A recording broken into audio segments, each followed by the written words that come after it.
Hi guys welcome to my YouTube channel Deepti's diary. ఈరోజు ఈ వీడియోలో మీరు చూడబోయేది ఏంటి అంటే మై కర్ణాటక ట్రిప్. నేను ఒక కర్ణాటక కోస్టల్ వైపు ఉన్న టెంపుల్స్ అన్ని ఒక ట్రిప్ వెళ్ళాను. దానికి సంబంధించిన video and this and upcoming few videos also. So ఈ ట్రిప్ నేను బెంగుళూరు నుంచి స్టార్ట్ చేశాను. ముంబై నుంచి బెంగుళూరు వెళ్ళాను. వెళ్ళిన తర్వాత ఫస్ట్ మేము విజిట్ చేసిన టెంపుల్ అక్కడ ఉన్న శ్రీ రాధాకృష్ణ టెంపుల్. ఈ ఇస్కాన్ టెంపుల్ మనకి హరే కృష్ణ హిల్ దగ్గర రాజాజీ నగర్ లో ఉంటుంది. ఈ టెంపుల్ మనకి ఇక్కడ ఇనాగరేట్ చేసింది 1997 మే. అంటే ఇట్స్ బీన్ 28 ఇయర్స్ హిస్టరీ ఉన్న టెంపుల్ అన్నమాట ఇది. ఈ యొక్క టెంపుల్ ఫౌండర్ ఎవరు అంటే శ్రీల ప్రభుపాద గారు. చాలా బ్యూటిఫుల్ గా ఉంటుంది. మనకి ఇస్కాన్ టెంపుల్ అని ఉంటుంది. మెయిన్ డైటీ వచ్చి మనకి రాధాకృష్ణులే ఉంటారు. కానీ అక్కడ బలరామకృష్ణుడు, అలాగే శ్రీ వెంకటేశ్వర స్వామి, అలాగే ప్రహ్లాద నరసింహస్వామి, అలాగే భక్త హనుమాన్ టెంపుల్, ఇవన్నీ కూడా ఉపాలయాలు కూడా ఉంటాయి. ఇంటర్నల్ గా టెంపుల్ కి మనకి వీడియో యాక్సెస్ లేదు. సో ఆన్ ద వే వెళ్ళేప్పుడు ఉన్నవన్నీ మనము క్యాప్చర్ చేయొచ్చు. అదే నేను ఇక్కడ మీకు చూపించాను. And as you all know, ISKCON is a beautiful place. ఎంత పీస్ఫుల్ గా ఉంటుందో. అండ్ అక్కడ మా దర్శనం అయిపోయిన తర్వాత మనం టెంపుల్‌లోంచి బయటకి రావడానికి there is a big way అన్నమాట. అంటే ఇవన్నీ కూడా మనం చూస్తూ రావాలి. మనకు కనిపిస్తోంది హ్యూమన్ సైకిల్. మనం పుట్టినప్పటి నుంచి చనిపోయేంత వరకు ఉన్నటువంటి సైకిల్‌నంతా వీళ్ళిక్కడ చూపించారు. అండ్ ఇక్కడ ఈ బిల్డింగ్‌ని ఇక్కడ ఈ హిల్స్ మీద కట్టడానికి స్టార్ట్ చేసినప్పుడు అది ఎలాగ పూర్తయింది, దానికి సంబంధించిన డీటెయిల్స్ అన్నీ కూడా మనకిక్కడ పిక్చర్ రూపంలో చూపిస్తూ ఉంటారన్నమాట. ఇక్కడ ఈ టెంపుల్‌లో ఇంకొకటి ఏంటి అంటే మెయిన్ అట్రాక్షన్ ఈ కొలను.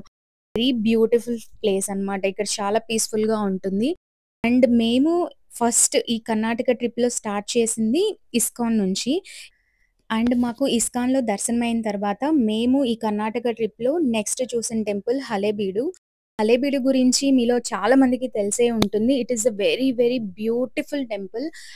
ఈ హలేబీడు బెంగుళూరు నుంచి 210 కిలోమీటర్స్ డిస్టెన్స్‌లో హసన్ అనే సిటీకి దగ్గరలో ఉంటుందన్నమాట. 30 కిలోమీటర్స్ డిస్టెన్స్‌లో. అండ్ బెంగుళూరు నుంచి హలేబీడు వెళ్ళేప్పుడు మనకి బ్యూటిఫుల్ వ్యూస్ ఉంటాయి. Don't miss that views. మీరెవరైనా ఆన్ రోడ్ వెళ్ళేటప్పుడు చాలా బ్యూటిఫుల్‌గా ఉంటుంది జర్నీ అంతా. అండ్ మేము ఫస్ట్ టెంపుల్ అయిన హలేబీడు టెంపుల్‌కి రీచ్ అయ్యాము. ఈ టెంపుల్ మనకి 12థ్ సెంచరీలో కట్టినటువంటి హిందూ టెంపుల్. అలాగే దీన్ని ద్వార సముద్ర అనే పేరుతో కూడా పిలుస్తూ ఉంటారు. ఈ 12థ్ సెంచరీలో ఇది క్యాపిటల్ ఆఫ్ హోసలా ఎంపైర్. ఈ టెంపుల్‌ని కట్టించింది ఎవరు అంటే కింగ్ విష్ణువర్ధన్. ఆయన హోసలా ఎంపైర్ కింగ్ అన్నమాట. ఆయన ఈ టెంపుల్‌ని బిల్డ్ చేశారు. ఇది కట్టడానికి ఎగ్జాక్ట్‌లీ 39 ఇయర్స్ పట్టింది. 1121 సీఈ నుంచి స్టార్ట్ చేస్తే 1160 సీఈ వరకు ఈ టెంపుల్‌ని కట్టారు ఇలా. అండ్ ఎందుకన్ని ఇయర్స్ పట్టింది అనేది కూడా మనం టెంపుల్‌లోకెళ్ళి మనం అవి చూసినప్పుడు ఐ విల్ ఎక్స్‌ప్లెయిన్ ఎందుకంత టైం పట్టింది ఈ టెంపుల్‌ని చేయడానికి అని. ఈ టెంపుల్ 12థ్ సెంచరీలో స్టార్ట్ చేశారు కదా! చేసినప్పుడు 14థ్ సెంచరీ జరిగినప్పుడు దీని మీద ముస్లిమ్స్ ఆఫ్ ఢిల్లీ సుల్తాన్స్ అందరూ కూడా చాలామంది దీన్ని అటాక్ చేసి తర్వాత చాలా శిల్పాలన్నీ ధ్వంసం చేశారు. అవన్నీ కూడా మీకు లోపల క్లియర్‌గా తెలుస్తుంది. అలా వాళ్ళు ధ్వంసం చేసినా కూడా మన వాళ్ళు మళ్ళీ దాన్ని రీబిల్డ్ చేసుకుంటూ, మళ్ళీ రీకన్‌స్ట్రక్షన్ చేసుకుంటూ అందుకే దానికి 39 ఇయర్స్ పట్టింది. అలాగే మనకి బ్రిటిష్ వాళ్ళు ఇక్కడి నుంచి వెళ్ళిపోతూ కూడా ఈ లోపల టెంపుల్‌లోంచి కూడా చాలా విగ్రహాలు తీసుకెళ్లారు. ఆ ఆనవాళ్ళు కూడా మనకు కనిపిస్తాయి. అండ్ ఇఫ్ యూ నోటీస్ ఇప్పుడు ఇక్కడ శిల్పం దగ్గర చేతుల దగ్గర హోల్ కనిపిస్తుంది కదా! అదేంటి అంటే వాళ్ళు ఆ విగ్రహాల్ని ధ్వంసం చేశారు. ఆ తర్వాత చాలామంది అండ్ గవర్నమెంట్ వాళ్ళు వీళ్ళంతా వేరే రాయితో దీన్ని బిల్డ్ చేయడానికి, లోపల ఫిక్స్ చేయడానికి ట్రై చేశారు. అది పాసిబుల్ అవ్వక వాటిని అలా వదిలేసారనమాట. అండ్ ఇంకొక విషయం ఏంటి అంటే ఈ టెంపుల్స్ అన్నీ కూడా ఒక ప్రత్యేకమైన స్టోన్‌తో చేశారు. And which is called soap stone.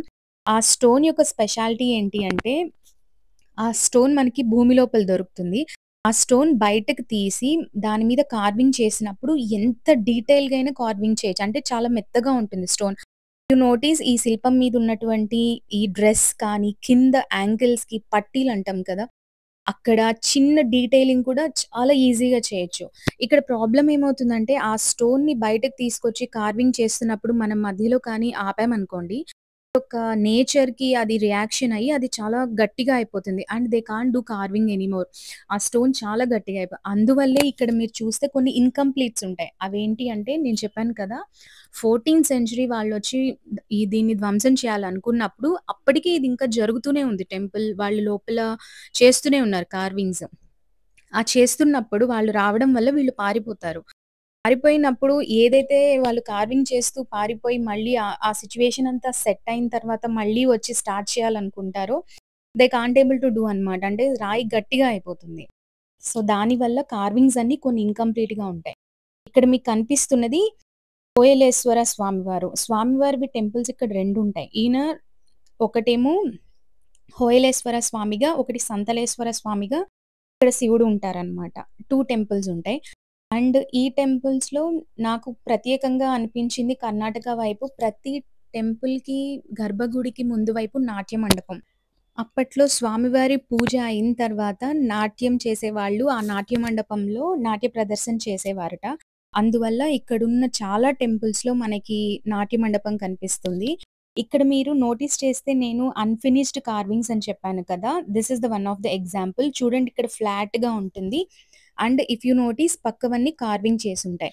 అదే రీజన్ వాళ్ళు వచ్చినప్పుడు దండయాత్ర చేసినప్పుడు వీళ్ళు పారిపోవడం వల్ల ఈ స్టోన్ గట్టి పడిపోతుంది. దానివల్ల వీళ్ళు కార్వింగ్ చేయలేకపోతారు. అలా కొన్ని అనీవెన్స్ ఉంటాయి.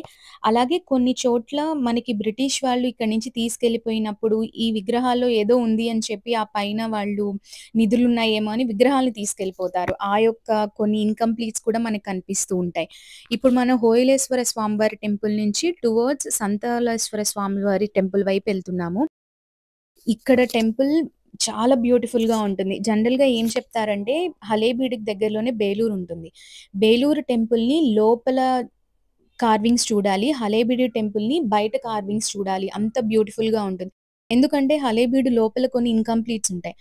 అలాగే బేలూరు లోపల కార్వింగ్స్ టెంపుల్ లోపల చాలా బ్యూటిఫుల్ లైక్ సేమ్ ఒకేలాగా ఉంటాయి. అండ్ చాలా బ్యూటిఫుల్ టెంపుల్. ఎవరికన్నా హిందూ మైథాలజీ ఇష్టముండి దాని గురించి తెలుసుకోవాలి అనుకుంటే this is the first temple you must visit Halebidu temple. ఇక్కడ మాకు దర్శనం అయిన తర్వాత మేము బయట కార్వింగ్స్ గురించి మనం తెలుసుకోవడానికి ఒక గైడ్‌ని హైర్ చేసుకున్నాము. ఆయన మనకి ప్రత్యేకంగా చూపిస్తారు అన్నీ. అండ్ ఆయన చెప్పిన వీడియోస్‌ని నేను యాస్ ఇట్ ఈజ్ అలాగే పెట్టాను. That you guys should know what is the story behind that carving అని. ఏనుగు తొండవండి, మొసలి నోరు, కోతి కళ్ళు, ఆవు చెవులు, పంది పొట్ట, సింహది కాలు, నెమిలి పించెలు. ఇలాగ ఊహించుకొని చెక్కిన జంతువుల పేరు మకర అంటారు. రెండు వైపు చాలా అద్భుతంగా చెక్కిన మకర జంతువులు. సెంటర్లో ఏమో శివుడు నాట్యం చేస్తున్నాడు, నటరాజ అంటాం. మొత్తం ఒకే రాయితో చెక్కారు కాబట్టి మకర తోరణం అంటే చెప్తారు. మీరిప్పుడు మకర తోరణం చూసారు కదా! దాని తర్వాత మేము టెంపుల్‌కి వెస్ట్ సైడ్ వస్తున్నాము. ఈ టెంపుల్‌కి వెస్ట్ సైడ్‌లో ఉన్నటువంటి కార్వింగ్స్ ఇటు నుంచి స్టార్ట్ చేసి మొత్తం టెంపుల్ చాలా పెద్ద టెంపుల్ అండి. చూసి తిరగాలంటే మినిమమ్ 1 డే పడుతుంది. దాన్ని మేము 2, 3 అవర్స్‌లో చూసాము. అంటే మాకంత టైమ్ లిమిట్ ఉంది. సో, ఆ 2, 3 అవర్స్‌లో మేము ఎక్స్‌ప్లోర్ చేసాం. And the good thing is మేము ఇతన్ని హైర్ చేసుకోవడం. He is very good at explaining అన్నమాట. అండ్ ఈయన ఇక్కడ మాకు చాలా బాగా ఎక్స్‌ప్లెయిన్ చేశారు. ఇక్కడేమో ఇలాగ 8 లైన్స్ అడ్డాలాగా చేశారనమాట. కిందంతా ఏనుగులు, గుడి చుట్టూ అంతా 1248 ఏనుగులు ఉంది. కానీ ఒక ఏనుగ టైప్ ఇంకొకటి లేదు, అంతా డిఫరెంట్ గా ఉన్నాయండి. అదే ఊహించుకొని చెక్కిందంటే ఏనుగులు ఆగట్లేదు, నడుస్తున్నాయని కొంచెం చెక్కారు. అలా నడిచేటప్పుడు కొంచెం చేంజెస్. అలాగే రాయితో చెక్కి చూపించారు. ఇది బలం కోసం అంట. ఇది సెకండ్ సింహాలండి, ధైర్యం కోసం. ఇది 3 మళ్ళీ 5 లైన్లు అలంకారం కోసం పూలు చేశారు. 4వ లైన్లు గుర్రాలండి, వేగ కోసం. ఇది తర్వాత 6వ లైన్లు కొంత కథాలండి, రామాయణ మహాభారత నీతి కథలు. ఇక్కడేమో మహాభారతలు కురుక్షేత్ర అనుకోవచ్చు. కౌరవులు పాండవులు వాళ్ళిద్దరి మధ్య జరుగుతుంది ఇద్దామండి. తర్వాత జంతువుల గురించి మీకు చెప్పాను కదా, గుంబల పైన చూశారు కదా, మకర జంతువులు. తర్వాత బ్రహ్ముడికి వాహనం అంటే హంస వాహనము. తర్వాత పైన అద్భుతంగా చెక్కిన బొమ్మలు ఏంటంటే అలంకారాలతో ఆభరణతో చాలా అద్భుతంగా శివుడు పార్వతి. కానీ బొమ్మ పేరు ఏంటంటే ఉమా మహేశ్వరుడు అంటే చెప్తారు. ఉమా అంటే పార్వతి ఇంకొక పేరు. అది ఎప్పుడైనా నెమ్మదిగా ఉండేటప్పుడు తన పేరు ఉమా అంటారు. అప్పటికి వాళ్ళ వాహనం ఏంటంటే ముంగీస. చూడండి ఇక్కడ అమ్మ ఇక్కడ చూడండి, నేను చెప్తున్నాను చూడండి, ఇక్కడ ముంగీస ఉంది చూడండి. కానీ తనకి కోపం వస్తే దుర్గా, కాళీ, చాముండి అంటారు. అప్పటికి వాళ్ళ వాహనం ఏంటంటే సింహం. అందుకు 2 వాహనం అండి. తర్వాత త్రిమూర్తులండి, బ్రహ్మ విష్ణు శివ అంటారు కదా.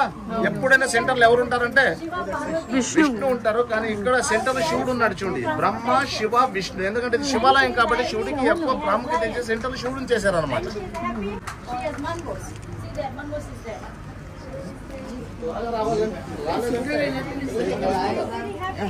ఇక్కడ చూడండి అద్భుతమైన బొమ్మలు. ఇక్కడ ఎదురుకొండ చూడండి, కృష్ణుడు గోవర్ధన కొండ పైకి చేతులు పట్టుకుని నిల్చున్నాడు. ఎందుకంటే అప్పటిగా బాగా వాన పడుతుంది, ఏం పడుతుంది. ఎందుకు అక్కడ ఉన్న మనుషులు, ఆవులు, జంతువులు అందరూ కూడా విష్ణు ప్రార్థన చేశారు కాబట్టి కృష్ణ రూపాలు వచ్చిన విష్ణుడు కొండంతా చిటికి వెరలు పట్టుకుని నిల్చుంటాడు. ఇక్కడ చెక్కటినప్పుడు హస్తాల్లో పట్టుకలాగా చేశారనమాట. అలా పట్టుకున్నాక కింద మనుషులు, ఆవులు, జంతువులు అందరూ కూడా రక్షణ తీసుకుంటున్నారు. గోవర్ధన గిరిధరి పర్వత అంటారు. ఇంకొకటి అద్భుతమైన బొమ్మ ఏంటంటే చూడండి, ఇక్కడ రాక్షస కడుపు లోపల పోయి శివుడు నాట్యం చేస్తున్నాడు. రాక్షస పేరు గజాసుర అంటారు. ఏనుగు రూపాలు వస్తారు. అలా వచ్చిన ఏనుగు రూపాలున్న అడవి పందిలాగా వచ్చిన విష్ణు, వైల్డ్ పిగ్. ఎందుకంటే విష్ణుడు సెకండ్ భార్య భూదేవిని హిరణ్యాక్ష రాక్షసుడు ఎత్తుకుని వెళ్ళిపోయి భూమి లోపల పెట్టుకుంటాడు. కాబట్టి విష్ణుడు తన 3వ అవతారము వరాహ రూపాలు వచ్చి తన భార్యను రక్షణ చేసి ఎడవైపు భుజాలపైన కూర్చోపెట్టుకున్నాడు చూడండి. ఆ తర్వాత రాక్షసుడు ఎలా చంపేయాలో తన కాళ్ళు రాక్షసు తలపైన పెట్టాక కళ్ళంతా బయటకు వస్తున్నాయి చూడండి. ఇక్కడ ఆ టైంలో ఇంకొక రాక్షసుడు వాళ్ళకి సహాయం చేయడానికి వస్తాడు కాబట్టి వాళ్ళని తన కుడి చేతుల్లో గద పెట్టుకున్న వాళ్ళకి పుడిచేశాడు. అలా పుడిచేసాక గద మన ఉంది ఇక్కడ టిప్, అది ఇంకొక చోట బయటకు వచ్చి చూడండి. ఇక్కడ దాంతో కడుపు నుంచి పేగులు కూడా బయటకు వచ్చింది. ఇంటెస్టైన్ పార్ట్, కెనిసిదే ఇంటెస్టైన్ పార్ట్. అదే విష్ణుడు 3వ అవతారం అంటే ఇది వరాహ అంటారు. ఇక్కడ చూడండి విష్ణుడు 4వ అవతారం ఇది నరసింహుడు. నరసింహుడు అంటే సగం మనుష్య సగం సింహ రూపంలో వచ్చిన విష్ణుడు హిరణ్య కశ్యపుని కాళ్ళ మీద పెట్టుకుని చంపేసి కడుపు నుంచి పేగులు తీసేసి పేగులు మొత్తం ఒక దండాలు వేసుకుంటాడు. కానీ ఇక్కడ చెయ్యంత ఇరుక్కున్నారు కాబట్టి దండా పగిలిపోయింది. ఇక్కడ కూడా ఇంకొక రాక్షసుడు వాళ్ళకి సహాయం చేయడానికి వస్తాడు. కోపంలో వాళ్ళని చంపేసిన విధానం చూడండి ఎదురుగుండేలాగా. ఇప్పుడు మనం అరటిపల్లి తిన ముందుగా తొక్క తీస్తాం కదా, అలాగే తోలు పట్టుకుని లాగేసాడు అనమాట. అందుకు పుట్లు దిగిన తోలు బయటకు కుర్రలు మాత్రం చూడండి, just only skull. Eyeballs are come out with the skin.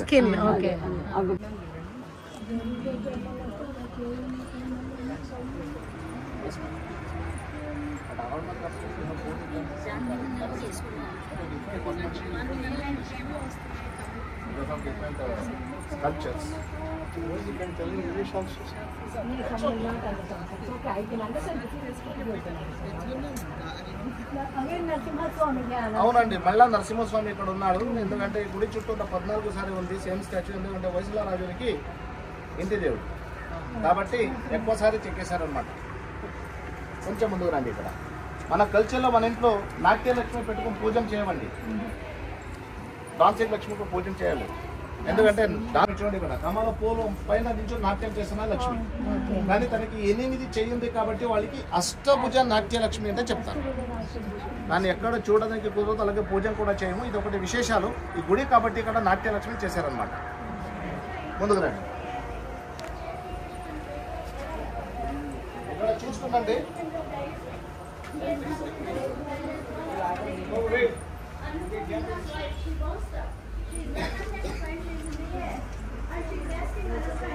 Ganapati కూడా ఉన్నారు. గణపతి అమ్మారండి ముందరండి. గణపతి శివ కృష్ణ చేస్తున్నారు. ఎందుకంటే ఇక్కడ కాళీ నాట్యం చేస్తున్నారు కాబట్టి అక్కడ మ్యూజిషియన్స్ ఉన్నారు.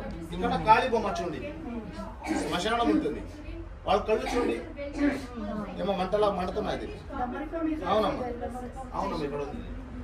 కానీ ఇదేమో నాట్యం చేస్తున్నాయి కాబట్టి అక్కడ ఉన్న దయాలు వాళ్ళ కోసం మ్యూజిక్ వాయిస్తున్నాయి చూడండి. ఇక్కడ ఇంకొక దయాలు వాళ్ళతో కో డాన్సర్ లాగా dance, just like break dancer, looks like break dance. For example Michael Jackson, looks like natural. ఏమో అంత బాగా చెక్కచ్చు, అంత నాట్యం చెక్కినట్టు. ఇక్కడ పైన విష్ణుడు 5వ అవతారం అనేది వామన. వామన అంటే ఒక చిన్న బ్రాహ్మణ కుర్రాడ్లా వచ్చిన విష్ణుడు మహాబలి చక్రవర్తి దగ్గర వచ్చి అడుగుతాడు, నాకు 3 అడుగులు భూమి ₹10 ఇవ్వు అంట. కానీ ఇక్కడ చిన్నగా చెక్కించండి. రాక్షస గురు శుక్రాచార్యుడు తన కుడి చేతులు వాళ్ళకి చెప్తున్నాడు, వాళ్ళకి ఇవ్వద్దు, ఎందుకంటే వాళ్ళు విష్ణు అలా వచ్చి నీకు మోసం చేస్తున్నాడు అని చెప్తాడు. కానీ మహాబలి చాలా మంచివాడు తన గురు శుక్రాచార్య చెప్పిన మాట వినలేక ఒక చిన్న బిందెలో నీళ్లు పెట్టుకున్న వాళ్ళకి అర్ఘ్యం ఇచ్చి 3 అడుగుల మీద దాని రూపాయలు ఇస్తున్నాడు. అలాగే ఇచ్చాక చిన్నగా ఉన్న విష్ణుడు తర్వాత పెరిగిపోతాడు. పెరిగిపోయాక వాళ్ళ పేరు త్రివిక్రమ అంటారు. పక్కన చూడండి త్రివిక్రమ. అలాగే 3 అడుగులు ఎలా పెడతాడంటే ఫస్ట్ అడుగులు మొత్తం భూమి పైన పెడతాడు, సెకండ్ అడుగులు మొత్తం ఆకాశం పైన పెడతాడు. ఆకాశం పైన బ్రహ్మడు తన కుడి చేతుల్లో నీళ్లు పెట్టుకుని విష్ణుడు పాదం పూజన చేస్తున్నాడు. ఆ తర్వాత నీళ్ళంతా కిందికి నదిలాగా వస్తున్నారు. నది అంటే తెలుసుకోవడానికి నదిలో ఏమేమి ఉంటాయని చూడండి. నదిలాగా కరటాలు, చేపలు, తాబేలంతా చక్కెర ఇక్కడ చూడండి. అవునమ్మా లైఫ్. కానీ ఇక్కడ 3 అడుగుల చెక్కలేదు. తర్వాత అడుగుతాడు ఎక్కడ పెట్టాను, జాగం లేదు కాబట్టి తలపై పెట్టాడు. తలపై పెట్టాక భూమి లోపలికి నెక్కేసి అక్కడికి వెళ్ళి రాజా అయిపోతాడు. అలాగే రాజాయక సంవత్సరం ఒకసారి భూమి పైకి నమ్ముకొని ఆ రోజు మనం పండగ చేసుకుంటాం. కర్ణాటకలో దీపావళిలో బలిపాడ్యం అంటాం, కేరళలో ఓణం అంటారు. ఇది విష్ణుడు 5వ అవతారం అండి. ఇది వామన అవతారం అంటే చెప్తాం. కొంచెం ముందుకు రండి. మీరు అందరికీ ఒక పూల గురించి తెలుసు అనుకుంటున్నాను. పూల గురించి పారిజాతం. yes, he brought the parijata vrisham to the Krishna భూమికి తీసుకొచ్చారు. ఇక్కడ రావడానికి కారణం ఎవరంటే సత్యభామ. ఎందుకంటే రుక్మిణికి ఒక పూలు తెచ్చిస్తారు కాబట్టి ఇంకొక భార్య సత్యభామ నాకు కావాలి అంటే గొడవ పెడుతుంది. అందుకు కృష్ణుడు తన భార్య సత్యభామని తన వాహనము గరుడ పైన కూర్చోపెట్టుకుని ఇంద్రులకు వెళ్తాడు ఒక పూల కోసం. కానీ అటు వెళ్ళాక వాళ్ళ మనసు మారుతుంది. ఎందుకు అడగలేక ఒక చెట్లే తెస్తాడు. చూడండి, ఎడం చేతిలో చెట్లు ఉంది, పైనంత పూలు ఉంది. అలా తీసుకొచ్చాక ఇంద్రుడికి కోపం వస్తుంది. అలా నన్ను అడగలేక పట్టుకెళ్ళిపోతాడు. పరిగెడుతున్నాడు. దేంట్లో తన వాహనము ఐరావత మీద తన భార్య సచ్చీదేవిలో కూర్చోబెట్టుకుని పరిగెడుతున్నాడు. కానీ పరిగెడుతున్న ఏనుగును ఎంత బాగా చెక్కారు చూడండి. అలా పరిగెడుతున్న ఏనుగును ఎంత బాగా చెక్కారు చూడండి. చెవులు అటు ఇటు తిరుగుతున్నాయి, కొండ మెండాలి, కాళ్ళు మెండాలి, తోక పైకి. సచ్చి మాత్రం ఏనుగు పైన కూర్చోడానికి కావాలేదు. వాళ్ళిద్దరి మధ్య జాగా ఖాళీగా ఉంది చూడండి ఇక్కడ. ఎందుకంటే జంపింగ్ బంపింగ్. అలాగే రన్నింగ్ మూమెంట్లు ఉన్నప్పుడు ఎవరు కూర్చోడానికి కావదమ్మా, పైకి ఎగరుతూ ఉంటుంది. అందుకో దానికి కంగారు వచ్చి ఎక్కడ నేను కింద పడిపోతున్నాను అనుకుని తన ఆయనకి చెప్తున్నాను, కొంచెం నెమ్మదిగా వెళ్ళండి, నేను పడిపోతున్నాను అంటాను. ఇవి నేను గ్రూప్ లో పెట్టడానికి అవ్వదు కదా, ఇంత పెద్దవి. ఇక్కడ రామాయణానికి సంబంధించిన కథలండి. వాలి సుగ్రీవుడు వాళ్ళిద్దరు గురించి తెలుసు కదా. వాళ్ళిద్దరు యుద్ధం చేస్తున్నప్పుడు ఇక్కడ చూడండి, రాముడు 7 తాడు చెట్లు వెనక దాల్చుకుని చంపేస్తాడు. ఎందుకంటే వాళ్ళే విశేషాలు. వాడేమో సూర్యుడి నుంచి వరం తీసుకుంటాడు. వరం ఏంటంటే వాళ్ళు ముందుగా ఎవరైనా యుద్ధ కోసం వస్తే వెంటనే వాళ్ళ సరిస్థితి వాళ్ళు తీసుకుంటాడు. అందుకు రామ కూడా వాళ్ళు ముందుగా నుంచి యుద్ధం చేయడానికి కుదరదు. కాబట్టి 7 తాడు చెట్లు వెనక దాల్చుకుని చంపేస్తాడు. కానీ దాంట్లో తాడు చెట్లు ఒక పువ్వు వస్తుంది, చాలా పరిమళంగా ఉంటుందమ్మా. ఆ పరిమళం కోసం నాగపాము వచ్చి దాంట్లో దూరుకుంటుంది. నాగపాము ఎందుకంటే తాడు చెట్లంతా మనకి తెలియాలి, అందుకోసం. అందుకు కథ పేరు సప్త తాళ ఛేదన అంటే చెప్తారు.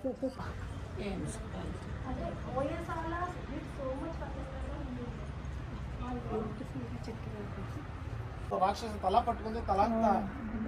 తల పట్టుకున్నాక ఆ తల నుంచి రక్తం కిందకు వచ్చేటప్పుడు కింద రక్తం తాకుతున్నాయి చూడండి.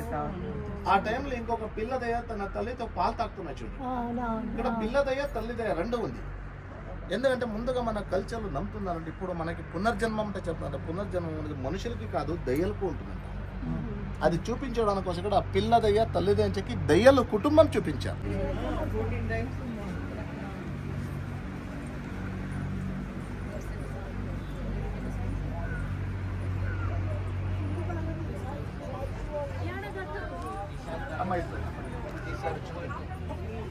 Story belongs to Mahabharata.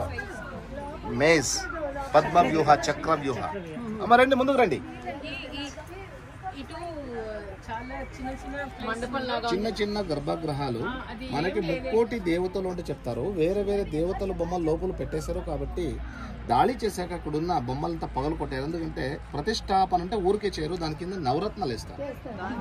అక్కడున్న నవరత్నాలు దోచుకుని వెళ్ళిపోవడానికి అక్కడున్న బొమ్మలు పగలు కొట్టి అక్కడ నుంచి దోచుకుని వెళ్ళిపోయారు. అందుకు ఖాళీగా ఉందన్నమాట. ఇక్కడికి మహాభారతంలో జరుగుతున్న యుద్ధం అంటే ఇది యుద్ధ రణతంత్రం. ఇది పద్మ వ్యూహ, చక్ర వ్యూహ అంటే చెప్తారు. ఇది మహాభారతంలో ఎవరు రెడీ చేస్తారు? ద్రోణాచార్యుడు రెడీ చేస్తాడు. అది చేసిన ద్రోణాచార్యుడికి వాళ్ళ కొడుకు అశ్వత్థామ, కృష్ణ, అర్జున అలాగే 4గురికి మాత్రమే తెలిసి ఉంటుంది లోపుకి వెళ్ళి యుద్ధం చేసుకుని బయటికి రావడానికి. కానీ అర్జును కొడుకు అభిమన్యుడికి లోపలికి వాడేమో ఏనుగులతో యుద్ధం ఎలా చేస్తాడన్నది రాయితో చెక్కి చూపించాడు ఇక్కడ. ఆ ఏనుగ దంతలు పట్టుకుని చంపేసేవాడంట, గదతో కొట్టేసి చంపేసేవాడంట.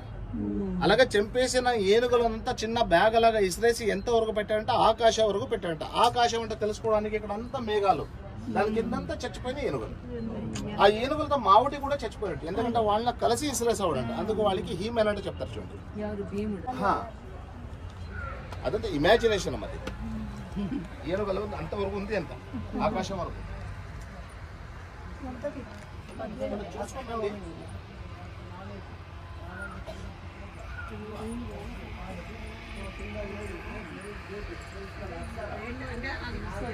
వందేళ్లు తపస్సు చేసిన శివుడు రాలేదు, ఆత్మలింగం ఇవ్వలేదు.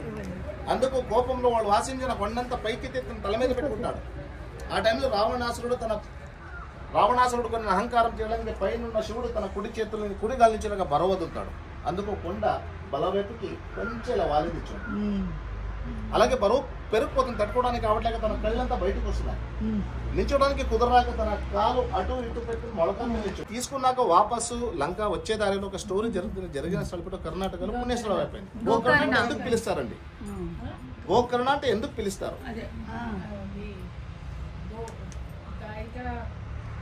అక్కడున్న ఆత్మలింగ చూడ హెయిర్ స్టైల్ లా కనిపిస్తుంది. అజంతా వెళ్తే మీరు పెయింటింగ్ చూడొచ్చు, కానీ ఇక్కడ రాయితో చెక్కి చూపించారు. అది చూడడానికి ఎలా ఉందంటే ఒక నాగపాము చుట్టుకుని పడుకోవడానికి దిండక్కలేదు. అంటే అది ఇప్పుడు జరగదు, జుట్టు లేదు.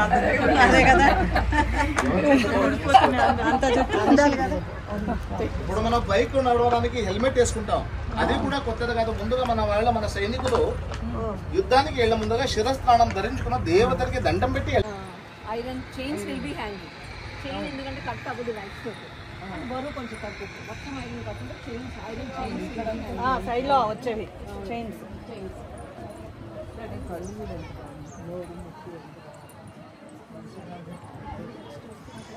And I know this is the little long video because ఆయన చెప్పినంత క్లియర్గా నేను చెప్పలేను కాబట్టి నేను ఆయన గైడ్ మాకైతే ఏవైతే చెప్పారో దాన్ని యాజ్ ఇట్ ఈస్గా పెట్టాను. Because you guys don't want to miss any small thing and he is too good at explaining అనమాట. మీరందరూ ఈ వీడియోని కొంచెం టైం తీసుకొని చూస్తే you will learn so much about our mythology. Thank you. దేనికి పోలింగ్ చేసేవారంటే ధర్మ, అర్థ, కామ, అంటే జీవితం అంతం, ఇది లైఫ్ స్టేజెస్. కానీ ఇక్కడ ఒక కథ ఏంటంటే క్షీరసాగర మదనం అంటే చెప్తారు అమృత కోసం. ఈ పక్క చూడండి రాక్షసులు, ఆ పక్క దేవతలు. తల ఇక్కడ అంతా పగలగొట్టారు. ఇక్కడ వాసుకి. అండ్ ఇక్కడ ఈ టెంపుల్ మీద మనకి రామాయణంలో ఉన్నటువంటి కొన్ని ఘట్టాలు, అలాగే మహాభారతంలోవి, భగవద్గీతలోవి ఇలాగ చిన్న చిన్నవన్నమాట. చాలా బ్యూటిఫుల్ గా కార్వింగ్ చేశారు. అండ్ పీపుల్ ఎవరైతే ఇంట్రెస్ట్ ఉందో please go and visit Halebidu temple. ఇక్కడ హొయలేశ్వర స్వామి వారికి ఎదురుగా ఉన్నటువంటి నంది ఇక్కడ మీకు కనిపిస్తుంది. ఇక్కడ 2 శివాలయాలు ఉంటాయి. ఒకటి హొయలేశ్వర స్వామివారు, ఒకటి సంతలేశ్వర స్వామివారు.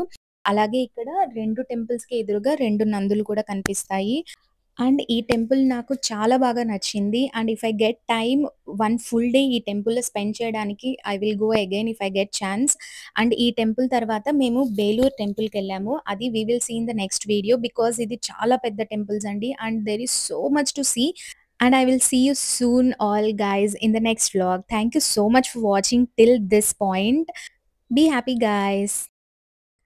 అండ్ ఇక్కడ నేను అక్కడ చూడాల్సినటువంటి మెయిన్ కొన్ని శిల్పాల పిక్చర్స్ డిస్ప్లే చేస్తున్నాను. ఇవన్నీ తప్పకుండా అక్కడ వెళ్ళినప్పుడు చూడండి. అలాగే few of my pictures and నాతో పాటు వచ్చిన వాళ్ళ pictures for us memory I'm adding.